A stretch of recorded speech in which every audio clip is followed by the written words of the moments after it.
And then the goal for next month, I would put my goals down there, and maybe it's only 5 kilos here or 2 kilos here, but if you do this every month, at the end of the year you can have a huge gain. So every month I set myself goals that were reasonable and achievable, and then I had a goal for the end of the year. For me, it was usually a competition, but it doesn't have to be that. So I think it's important to learn to set goals, and also to visualize positive things before you come to the gym. I used to sit down and imagine my workout, what I'm going to do in the gym, what exercises I'm going to do, how hard I'm going to push, how many reps I want to get. And even I had things like on certain days I would wear certain shirts or certain pants in the gym. It's all little psychological things.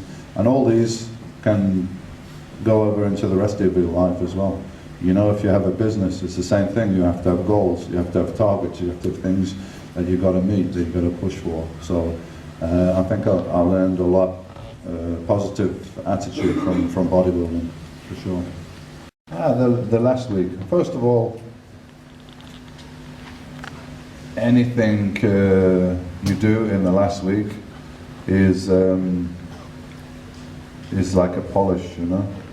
It's like you have this car, this beautiful car, and then it's already finished, but you just have to polish it a little bit.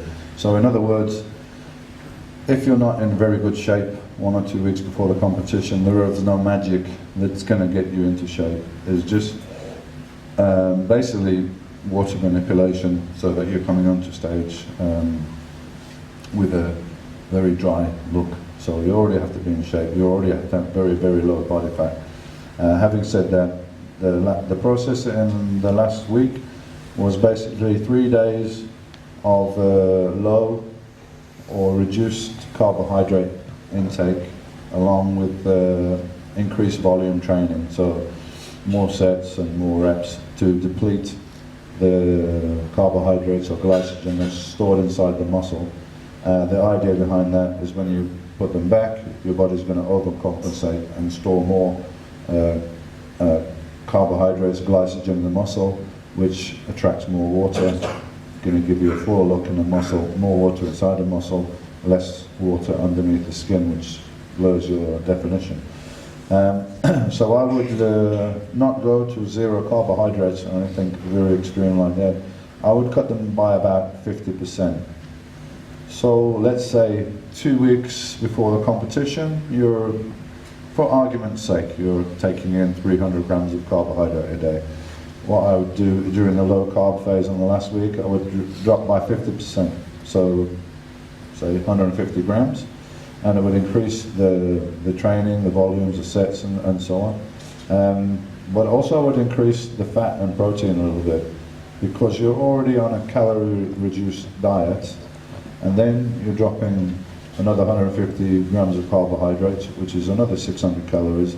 You may be going too low and start burning muscle. So to replace the calories from the carbohydrates that have been lost, I would increase with protein and fat. So the calorie level remains the same, just a different balance. And then 3 days before the competition, I wouldn't be doing any training apart from posing practice, and that's when I do the carbohydrate loading phase. And I think it makes a lot more sense, and what I used to do is the first day and the second day of carbohydrate loading are the really high days, because your body is crying out for the carbohydrates. And also what people used to do is carb up towards the contest, so take more and more, and the day before the contest stuffing themselves with carbohydrates. What happens with this, if you take too much, your body releases too much insulin and you start retaining water under the skin. So to avoid that, I took the most carbohydrates on the first and second day, and then the day before the competition I could manipulate whatever way I wanted. If I was still flat, I could take in more carbohydrates and water. If I was looking very good and very full, I would drop the carbs again, going lower carbohydrates, more protein and more fat to have the last little bit of diuretic effect. If you want me to give you numbers, for me, I probably always done 400 grams of carbohydrate 2 weeks out. I would drop down to 200, maybe 150 on a low phase. For carbohydrate loading, I've been to around 12 to 1400 grams of carbohydrates on the first day, and maybe the second day, and then the third day I taper it down, and the last couple of meals on the evening before the competition are just protein and fat, like a steak, maybe with some asparagus. It's a vegetable, but it's also a diuretic.